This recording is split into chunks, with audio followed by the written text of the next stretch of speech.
जगन्नाथपुरी में लक्ष्मी जी भ्रमण कर रही थी, जगन्नाथ भगवान की पत्नी लक्ष्मी, और पूरी क्षेत्र में भ्रमण करते करते उन्होंने देखा कि मैं किस पर कृपा करूं। तो सबसे पहले लक्ष्मी जी गई अर्चकों के पास, जो जगन्नाथ जी को उठाते, सुलाते, खिलाते, नहलाते, भोजन प्रसाद कराते। बोले ये अर्चक हैं, पहले अर्चकों को देखें, इनके यहां किसी परिवार में अगर हमको कृपा करनी हो तो लक्ष्मी जी सब अर्चकों के घर में गई। देखा महाराज सूर्य उदय हो गया, ये तो अभी सो ही रहे हैं, ना आचार विचार शुद्ध, ना खान पान की शुद्धि। एक बात तो है बंधुओं, अत्यंत सामीप्य में दोष तो होता है।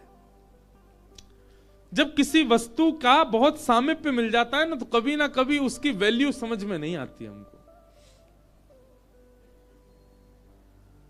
ये हम अपने ऊपर भी कह रहे हैं, हम भी लाल जी के बहुत समीप रहते हैं ना, तो कभी कभी ऐसा होता है कि कहीं पर अव्यवस्था होती है, कहीं कथा में गए वहां थोड़ी सी अव्यवस्था है, लाल जी के अनुकूल नहीं है। जैसे कि लाल जी को देसी गैया का दूध ही आता है, जर्सी का नहीं आएगा, बाजार का नहीं आएगा। पर कई जगह ऐसे लोग हैं कथा कराने वाले, वो नहीं करते व्यवस्था, या व्यवस्था वहां कई बार होती भी नहीं।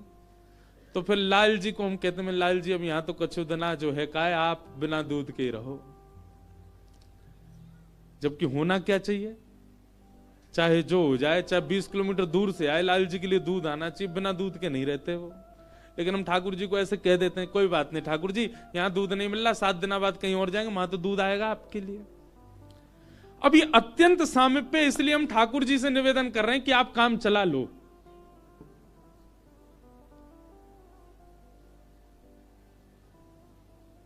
महाराज जब नया नया ब्याह होता है ना घर की लाली का, तो दामाद जी पहली बार जब घर आते हो, दामाद जी कोई डिमांड कर दें कि ये मिठाई खानी है, तो सारे जितने घर के साले होते हैं, घर के बड़े, वो 50 किलोमीटर भागते हैं, जीजा जी के लिए लेके आना है, उन्होंने मांगा है।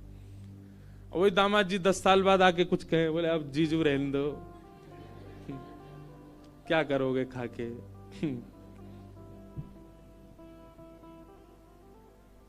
या फिर पहले ही फोन कर देते हैं, आप आएंगे, वो रास्ते में ही पड़ेगी दुकान, खुद ही लिया ना। अत्यंत सामीप्य के बाद में कहीं ना कहीं हमारा भाव जो है वो धीरे धीरे घटने लग जाता है।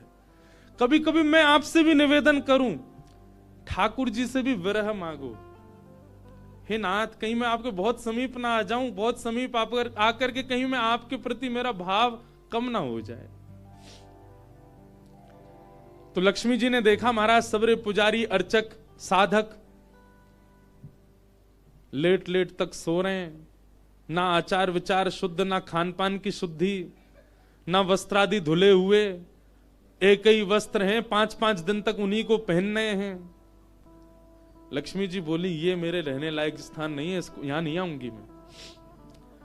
और तभी लक्ष्मी जी ने आगे जाकर के देखा कि वह परिवार जिनको झाड़ू लगाने की सेवा थी, नाली आदि साफ करने की सेवा थी, जिनको मंदिर में प्रवेश तक नहीं करने दिया जाता, उनके घर में गोबर का चौका, सब ब्रह्म मुहूर्त में उठ गए हैं, तुलसी जी को जल दे रहे हैं, घर में बिल्कुल शुद्ध भोजन बन रहा है, आचार विचार की शुद्धि, हाथ स्वच्छ हैं, पैर बच, जन्म से उनकी जाति कहीं ऊंची नहीं है, लेकिन बाकी सब कुछ उनका स्वस्थ था, बिल्कुल शुद्ध था।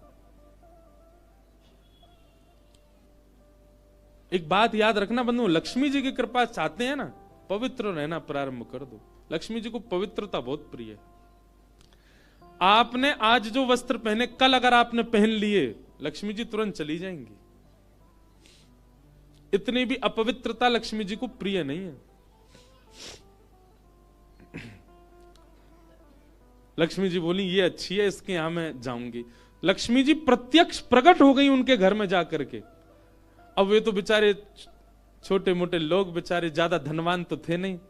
उन्होंने जब देखा कि अत्यंत गहने पहन रखे हैं, ऐसी मधुर सुगंधी आ रही है, रूप देख करके नेत्रों के पलक नहीं झपके जा रहे, सबने दंडवत प्रणाम किया। बोले आपका परिचय? बोले हम जगन्नाथ जी की गृहिणी हैं, साक्षात लक्ष्मी। वे सब घर के लोग, अरे हमारे घर का तो जल भी आपके स्पर्श योग्य नहीं है, हम तो ऐसे लोग हैं, हम तो नीचे लोग हैं। ये लक्ष्मी जी बोली ये सब बात नहीं करो, हम लोग ठाकुर जी ये सब विचार नहीं करते। तुम्हारा आचरण देखो कितना शुद्ध, तुम्हारे व्यवहार कितना शुद्ध, तुम्हारी बुद्धि कितनी शुद्ध है। और सुनो, चौकी लगाओ, जो भी घर में बना है प्रत्यक्ष थाल में पधराओ, हम तुम्हारे यहां प्रसाद पा करके जाएंगे। पूरा घर भाव विवल हो गया, सबके नेत्रों में आंसू, साक्षात लक्ष्मी जी आई हैं, सबने पवाया। लक्ष्मी जी प्रेम से प्रसाद पा रही थी,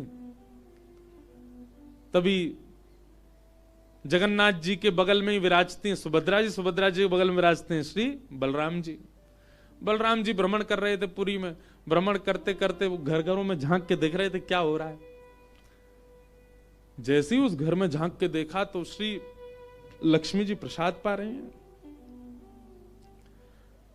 बलराम जी बोले राम राम राम राम राम राम, ये झाड़ू पोंछा बर्तन करने वाले लोग, इनके यहां पर चले जाओ, इन पर कृपा करो, पर भैया इनके यहां तो भक्ष भक्ष भी बनता होगा, मांस भी बनता होगा, और ये लक्ष्मी जी यहां बैठ करके प्रसाद पा रही, हमारी घर की बेटी, हमारी घर की बहू, बिल्कुल आचार विचार की शुद्धि नहीं रखी। नाक फूल गई। परिवार में 2-3 लोग ऐसे होते हैं उनकी नाक बहुत जल्दी फूल जाती है। पहले तो जेठ जी, दूसरी ननद जी, तीसरे फूफा जी हैं, इनकी नाक बहुत जल्दी फूल जाती है। ये हम यहां पे अगर कोई बैठे हो, जेठ जी, ननद जी, फूफा जी, बुरा नहीं मानना, आपके भी जेठ ननद फूफा होंगे, उनकी भी देखना नाक फूली रहती। बलराम जी की नाक फूल गई महाराज, आकर के कुछ बोले तो नहीं, मंदिर में आके बैठ गए। जगन्नाथपुरी में जो भात बनता है ना, इसीलिए जगन्नाथपुरी में एकादशी नियम नहीं है। क्यों? क्योंकि वहां जो भात निर्मित होता है, ऐसा मान्यता है कि वो लक्ष्मी स्वयं अपने हाथ से बनाती।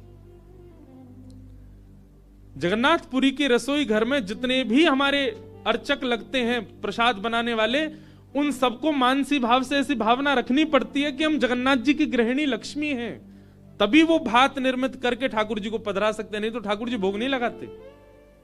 इसीलिए जगन्नाथपुरी में एकादशी का भाव नहीं। क्यों? एकादशी के दिन अन्न में पाप का निवास होता है, और लक्ष्मी जिस अन्न को छू दे उसमें पाप कैसे आ सकता है? इसलिए एकादशी के दिन तो स्कंद पुराण में कहते हैं आकंठ पाना चाहिए, मतलब जितना रोज पाते हो उससे दुगना पाना चाहिए एकादशी वाले दिन जगन्नाथपुरी में, क्योंकि लक्ष्मी जी ने बनाया है। तो लक्ष्मी जी प्रसाद बनाती हैं। जैसे ही भोग रखा गया जगन्नाथ जी के आगे, बलभद्र सुभद्रा जी तुरंत हाथ पांव धो के बैठ गए। बलराम जी अपने सिंहासन से ही नहीं उठे, नाक फुला के बैठे हैं। जगन्नाथ जी बोले भैया आ जाओ, भोग आए गए, हमें नहीं पाना, तुम लोग पाओ। तो क्यों, क्या हो गया? अब क्या बोले, अब तो सब आचार विचार सब खत्म हो चुका है। परमात्मा होते हुए भी हमारे यहां आचार विचार नहीं चल रहा है, तो फिर इंसान क्या आचार विचार का पालन करेगा? जगन्नाथ जी बोले भाई कोई बात पे बुरा मान गए जे, तो इनसे बात करें। जगन्नाथ जी गए, भैया कहा भयो, आप इतने उदास क्यों, इतने नाराज क्यों? सब बात बताई बलराम जी ने। बोले लक्ष्मी जी आज सुबह सुबह एक ऐसे के घर में गई और वहां जाके प्रसाद पा रही थी, बिल्कुल विचार नहीं किया कहां शुद्धता कहां अपवित्रता। हम तो इनके हाथ का बना भोजन नहीं करेंगे। अब जगन्नाथ जी बड़ी दुविधा में पड़ गए। यदि पाऊं तो भैया नाराज बैठे, भैया कहेंगे मैं नाराज हूं, इससे को कोई फर्क नहीं पड़ा है, फिर भी पा रहा है। और नहीं पाऊं तो लक्ष्मी जी टेढ़ी टेढ़ी देख रही हैं कि मैंने बनाया, ये पा क्यों नहीं रहे। जगन्नाथ जी बोले लक्ष्मी जी को तो मना लिया जाएगा बाद में, पर ये नहीं माने ना, ये तो शेषनाग हैं, इनको ज्यादा ही क्रोध आ गया तो जोर से सिर हिला देंगे, प्रलय और हो जाएगा। जगन्नाथ जी ने लक्ष्मी जी से कहा देखो भैया नहीं पा रहे तो हम भी नहीं पाएंगे। लक्ष्मी जी बोले कोई बात नहीं। एक दिन नहीं पाया, दूसरे दिन फिर लक्ष्मी जी ने बनाया, फिर नहीं पाया, तीसरे दिन फिर लक्ष्मी जी ने प्रसाद पधराया, फिर नहीं पाया। तो लक्ष्मी जी बोली भाई कोई बात है तो हमसे बोलो सीधे। ये प्रसाद रोज छोड़ देना, ये कैसा तरीका है आपका नाराज होने का? कहीं बलराम जी बोलते हुए सुन लिए लक्ष्मी जी ने कि भाई इनके हाथ का बना हम नहीं पाएंगे। लक्ष्मी जी ने जाकर के जगन्नाथ जी से कहा, देखो संपूर्ण जगन्नाथपुरी में प्रसाद बनाने की सेवा हमारी, और आपके भैया कह रहे हैं कि हमारे हाथ का बना पाएंगे नहीं। जब हमारी सेवा लेनी नहीं तो फिर हम यहां क्यों रहें? इसलिए आप हमको आज्ञा दें, अब हम जहां हमारा सुख है हम वहां चले जाते हैं, हम चले जाते हैं श्री क्षेत्र से। जगन्नाथ प्रभु कुछ, अच्छा जगन्नाथ जी को भी लीला करनी है इसलिए वो कुछ नहीं बोले।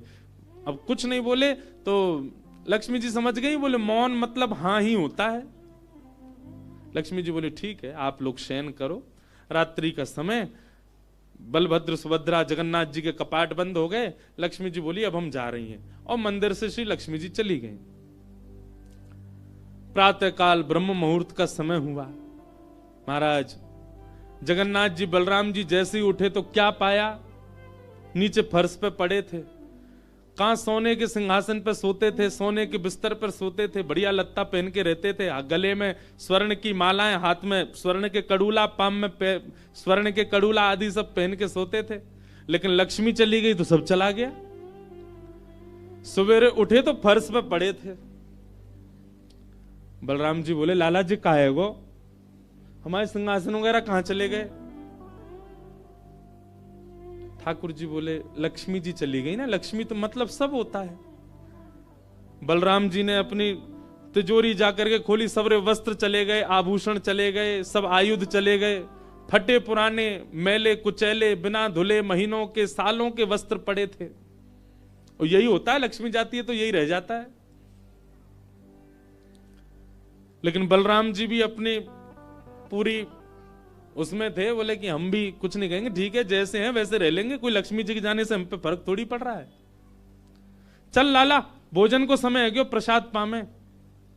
ठाकुर जी बोले कैसे प्रसाद पाएंगे? प्रसाद तो लक्ष्मी बनाती है। लक्ष्मी चली गई, खुद ही बनाना पड़ेगा।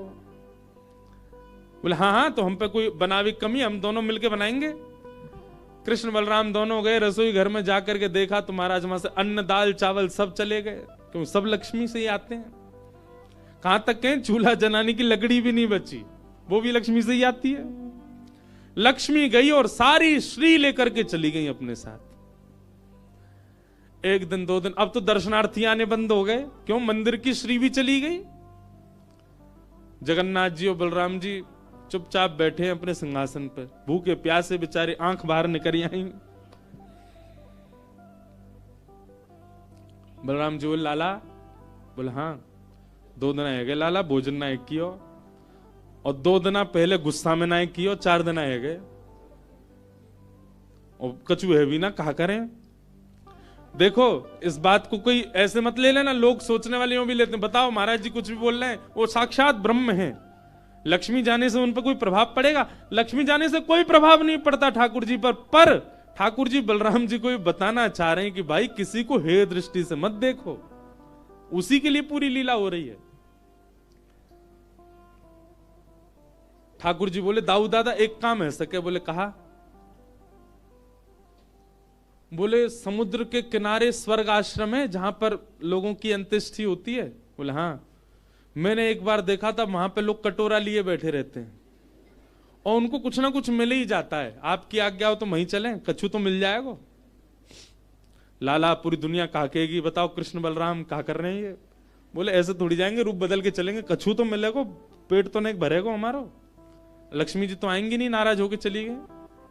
बलराम जी बोले हाँ हाँ जान दे, ये बहू के बड़े नखरे हैं, चली गई तो काम का भूखे रहेंगे, चल लाला मेहनत करके उद्यम करके भिक्षा मांग के पालेंगे।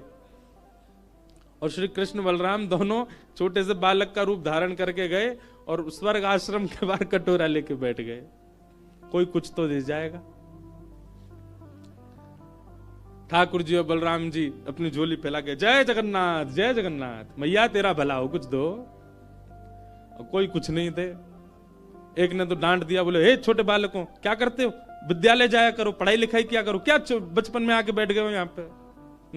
बलराम जी बोले लाला ही तो बहुत डांट रही है। ठाकुर जी मनी मन कहें और कर लो अपमान लक्ष्मी जी का।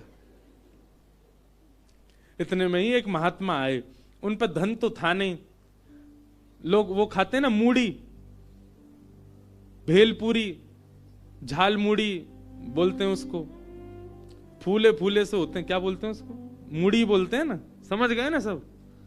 गंगा जी के किनारे भी लोग खाते हैं, उसमें नमकीन नमकीन मिला के बढ़िया। तो उनके पास में बस मूढ़ी थी, महात्मा जी के पास में। भेल थी, भेल तो लाई भी बोलते हैं उसको, लाई। ठाकुर जी ऐसे झोली फैला के बैठे, बलराम जी भी। तो महात्मा जी ने क्या किया, ऐसे करके, लो बच्चों, लो पालो, पेट भर लो। बलराम जी बोले, लाला एक समय को भोजन तो मिल ही गया। ठाकुर जी बलराम जी दोनों खुश हुए। लक्ष्मी जी ने दूर से देखा, ए पवन देव, जोर से बहना प्रारंभ करो। ऐसी जोर की हवा चली महाराज, सबरी मूढ़ी उड़ गई। बलराम जी और ठाकुर जी पीछे पीछे भागे, मूढ़ी सबरी उड़ गई।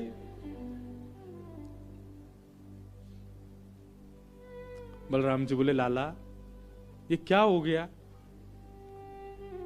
बोले, भैया हम संकोच में कुछ कहते नहीं, आप बड़े भैया, पर हम एक बात कहें, ये लक्ष्मी के बिना सब हाल हो रहा है हमारा।